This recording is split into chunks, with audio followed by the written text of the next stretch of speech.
Well, good day, everybody. This is Joe, and welcome to the results of typing assignment number 19, which was on the subject of something that inspired you while you were out and about. So this is a very wide open subject matter, and it was intentionally chosen to be that. And we got some good participation this time around. I'm really happy about it. All right, let's look at it, shall we?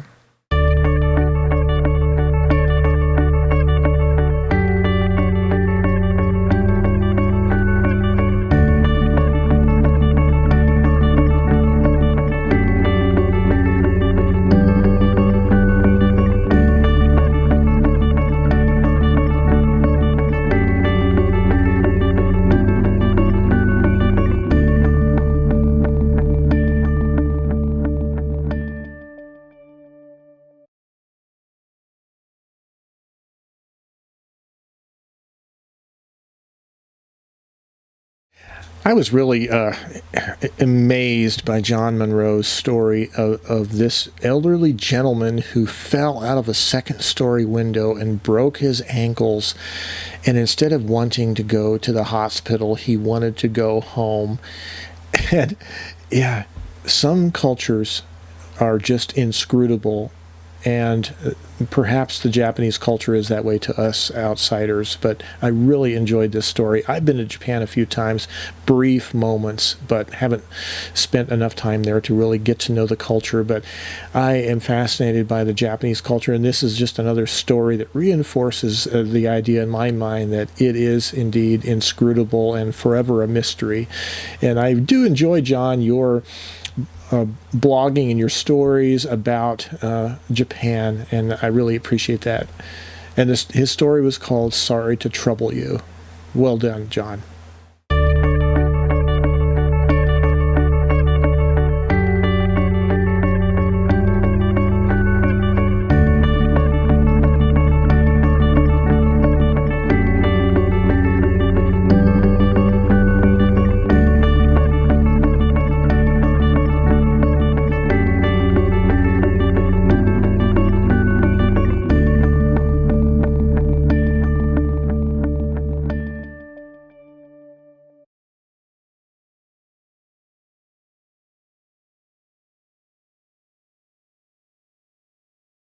Diane Mayer's piece was so cool because I can relate to this so well.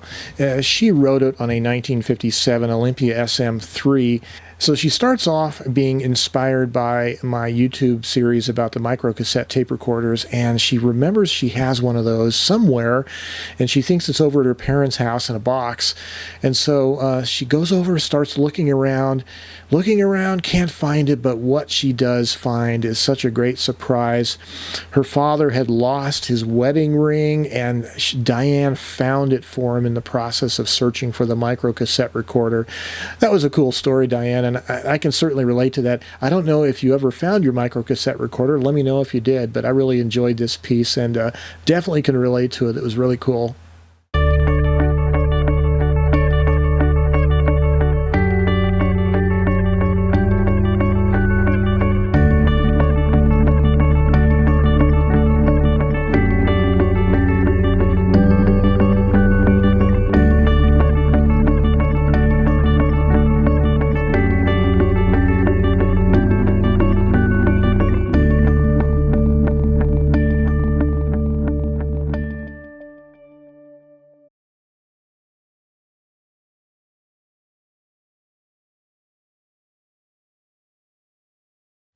Well, David Cornelius' piece is really interesting because he's just made the move to Germany. He's now living in Germany, and I'm probably going to butcher the name of his town, but it's Boblingen.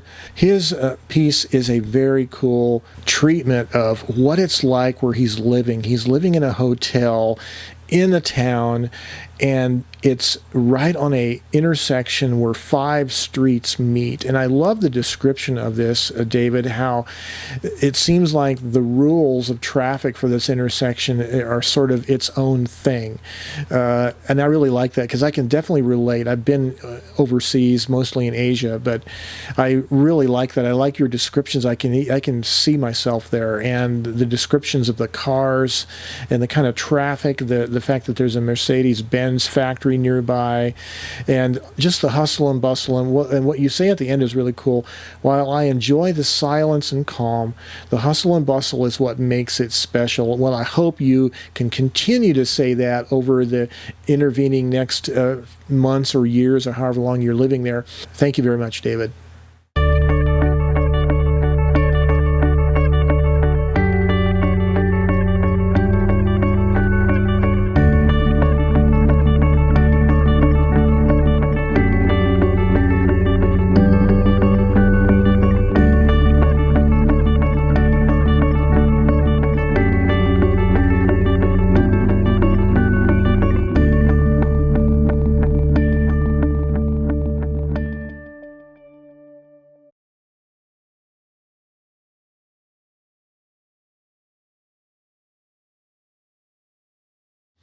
Edward Comperi's piece called The City's Bones, I really enjoyed, and he's referring, I'm assuming, to Berlin, Germany, and I love the symbolism of the city as a layered assortment of decayed bodies. And he says in the second paragraph, as I walk further on, I realize it is not one beast, referring to the city, but many. A whole graveyard, bones piled up on top of each other, jumbled and tumbled. This is because the city is not one, but many, layered on top of each other. There are many cities here, and their bones are poking out of the pavement. I really love this, and the whole symbolism that you continue that throughout the rest of the piece is so wonderful, and I can see that so well in the way you've described it. Thank you very much, Edward. I really enjoyed this.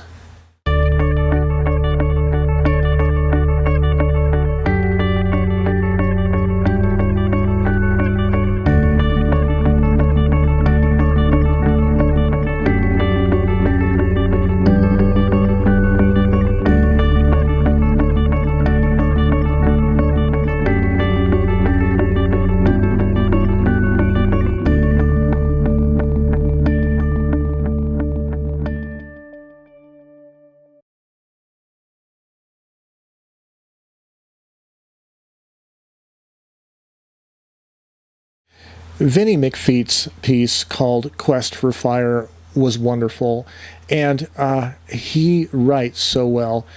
He begins the piece speaking about waking up in his town in South Florida, the humidity, his descriptions of that, waking up, having coffee, reading the New York Times. It's just so wonderful. It is a piece of literature. Vinny did so well. In the piece, he talks about going to his job, which is teaching at a college, Broward College. And today, they finished, in the day of this piece was written, they finished Ray Bradbury's Fahrenheit 451. What a great novel, and what a great piece to be using for your students in this day and age. And I really love the whole connection between the Fahrenheit 451 theme and what's going on in our culture that you sort of infer in your piece, and of course the typing assignment itself. It was just wonderful reading this. I really could see myself there. Well done, Vinny.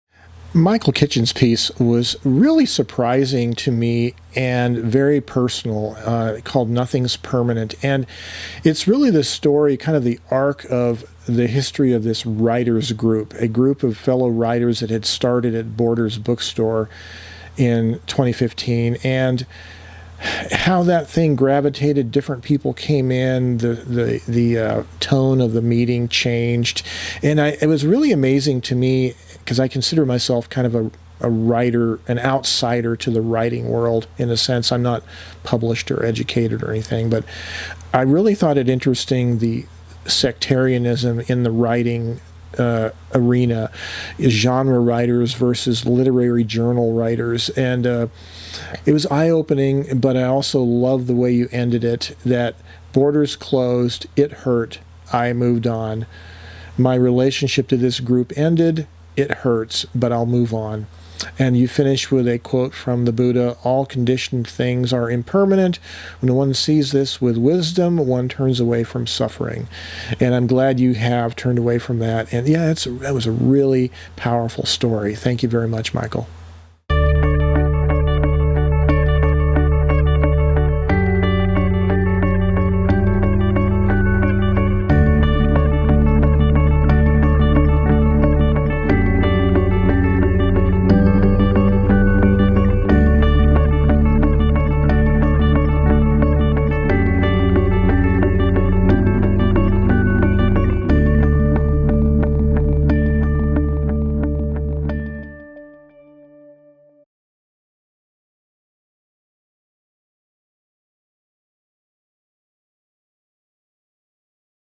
Andrew Nichols' piece was wonderful, titled Shipping, and it's a little bit of an essay and it's a poem, and I can relate to this so much. I was born and raised in the desert. I live in the desert Southwest right now, but I spent 6 years in the U.S. Navy and spent quite a bit of time at sea, and I can definitely appreciate this, watching the ships coming in and out, and this thing about the tides.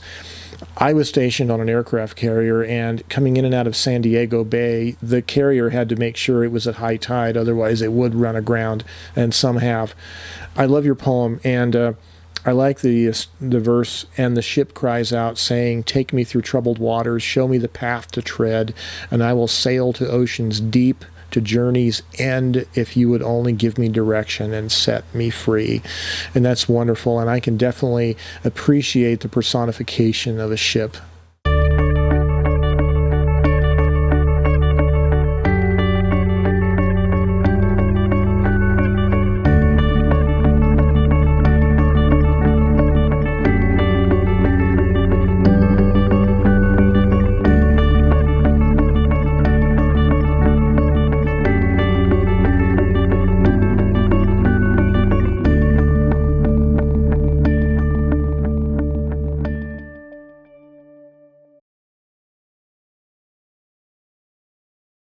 I really enjoyed David Randall's piece, Out and About in Little Walsingham, and him and his wife are staying at a bed and breakfast in Wells next to the sea, and they go to this little town called Little Walsingham nearby, and it is interesting about some towns.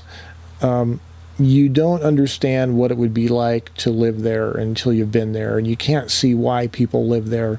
I've been in some towns in America that I wonder, what brought people here and why do they stay? And maybe they think the same thing about my town. But I really enjoyed your piece, David. It was very fun. And yeah, we haven't looked the place up since. It would not return for any amount of money. That says it all right there. Well, maybe other people had a better experience, but I thought it was very humorous. Thank you very much.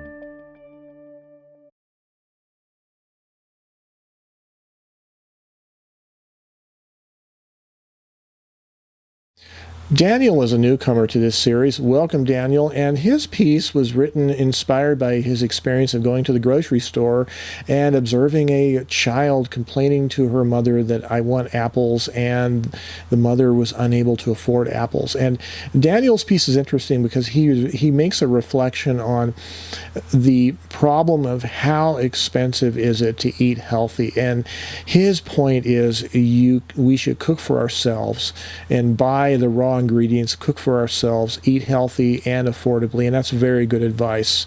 Thank you, Daniel, for that, and welcome again to the series.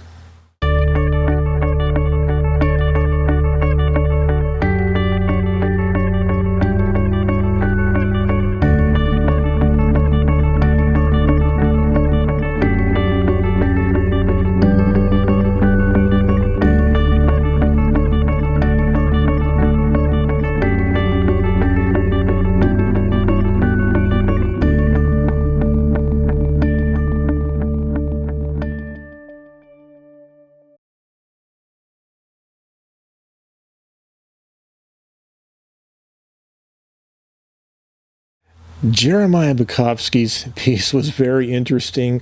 So Jeremiah has organized the first Chandler, Arizona type-in January of 2018, and he has this great essay, almost a poem, really, of they were giving away a 1940s office Royal typewriter, a big upright typewriter, and to the perhaps horror of the family that won it, they did win it. And so later on, months later, Jeremiah walks into an antique store, and there is the very same machine for sale for over $400. And he says, I can't blame them. Monstrous machine. The weight and carriage was of tremendous portions. Better luck next time, Mr. Royal. Yes, better luck next time. Maybe you'll find your home where someone appreciates you. Thank you very much, Jeremiah. Welcome to the series.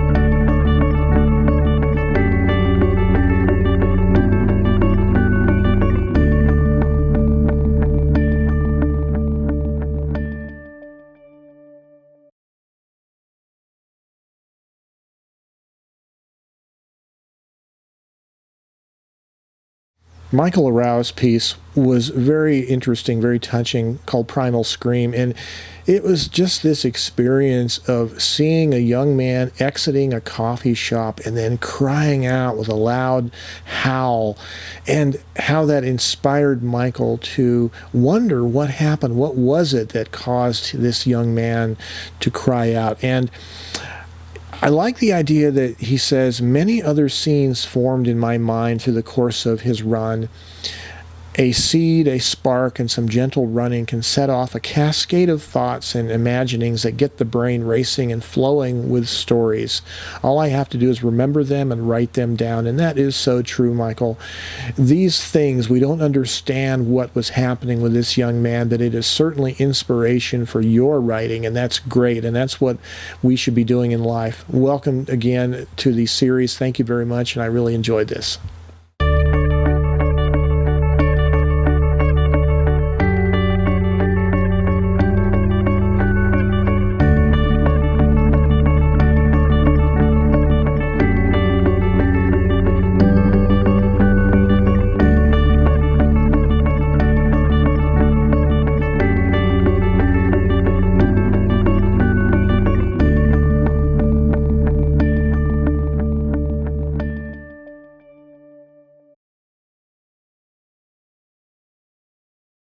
Welcome to the series, Paul. And Paul Lundy's piece was called Summer's End, and he wrote this great piece about how where he lives, works in the city, lives at the end of a rural road in a rural community. And I really like this idea of where in the summertime, it's kind of like tourist season with a lot of people around, the animals kind of disappear. But near fall, when the tourists go away, the animals return, and that is so interesting. I really like your description, the hummingbirds and the squirrels and all the other animals, the chipmunks, how they're returning, and you're doing your maintenance on the irrigation system and all that. Thank you very much.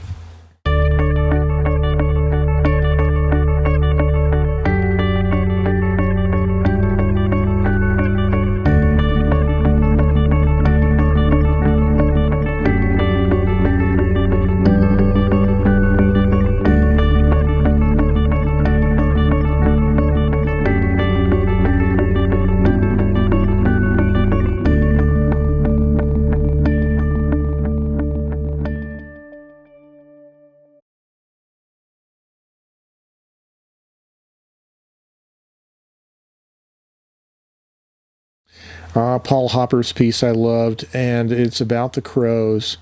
The crows coming and how they feed, they scavenge, and they're opportunistic, and they're very intelligent.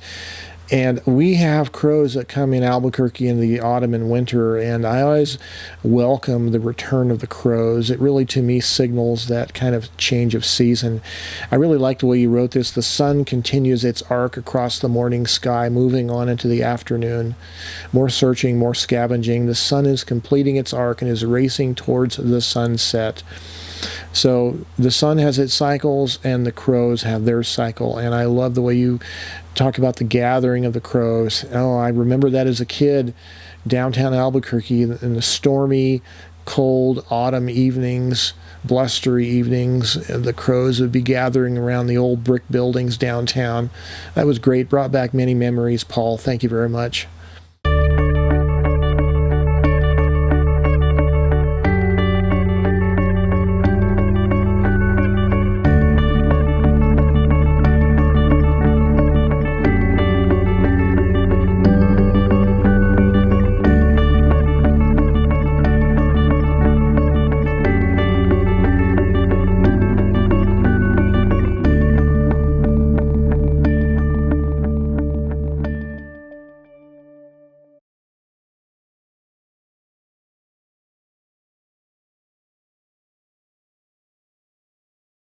Wow, I really enjoyed Diane Cox's piece. She was going into downtown Houston to visit an old typewriter shop, and unfortunately the aged proprietor was not there and the shop was closed. But I really loved Diane's description of this artwork that she is involved in doing, this tin work for this project called Retablos 31.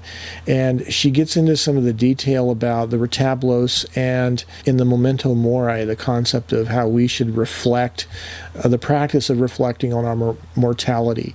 And that is so true. And I really love how you weaved the whole thing about the typewriter, your beloved Underwood 5 typewriter, into this whole thing, and how you use the Underwood typewriter in your collage for the artwork. Well, I would really like to see that, actually. Thank you very much, Diane. That was real special. That was great.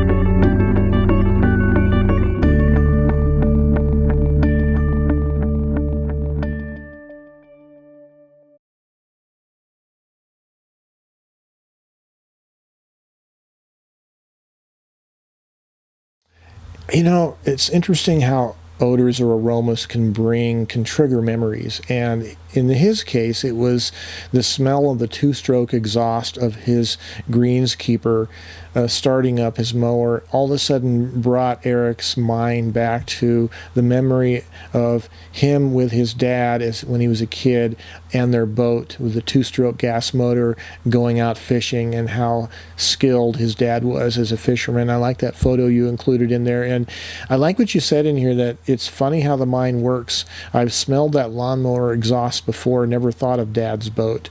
Dad passed away 3 years ago to the minute as I sit here typing this story. I miss him terribly, but I'm extremely thankful for the wonderful memories of him like this one. And that is so true, how memories do trigger because of things like this. Thank you very much, Eric. This was really special.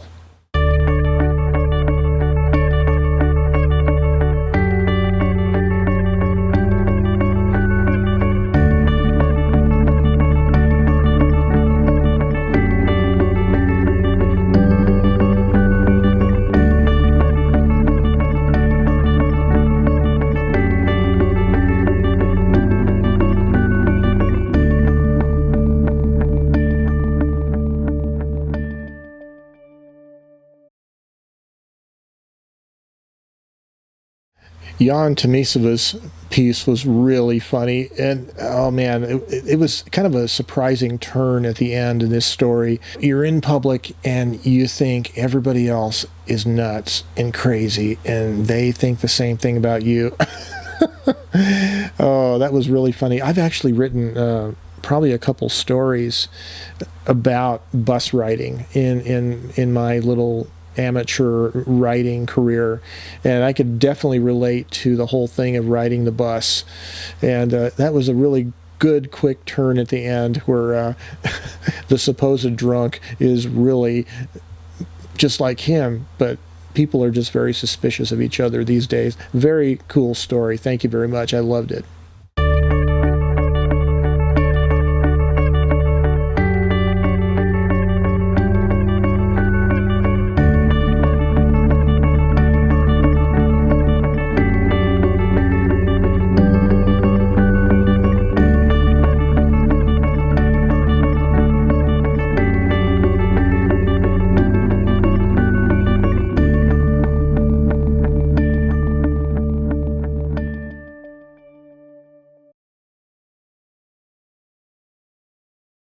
I really enjoyed Rob McKillop's piece as an amateur photographer myself, and I love the whole process you describe of going out with your camera, having to fuss over the settings and the equipment, and not finding anything to shoot worthwhile, especially when you're shooting film and it really means money and time.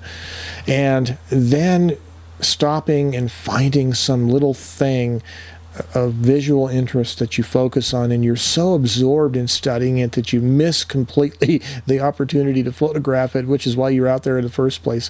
Man, I can so much relate to that every day. Thank you very much, Rob. Welcome to this series. I'm glad you got your piece in.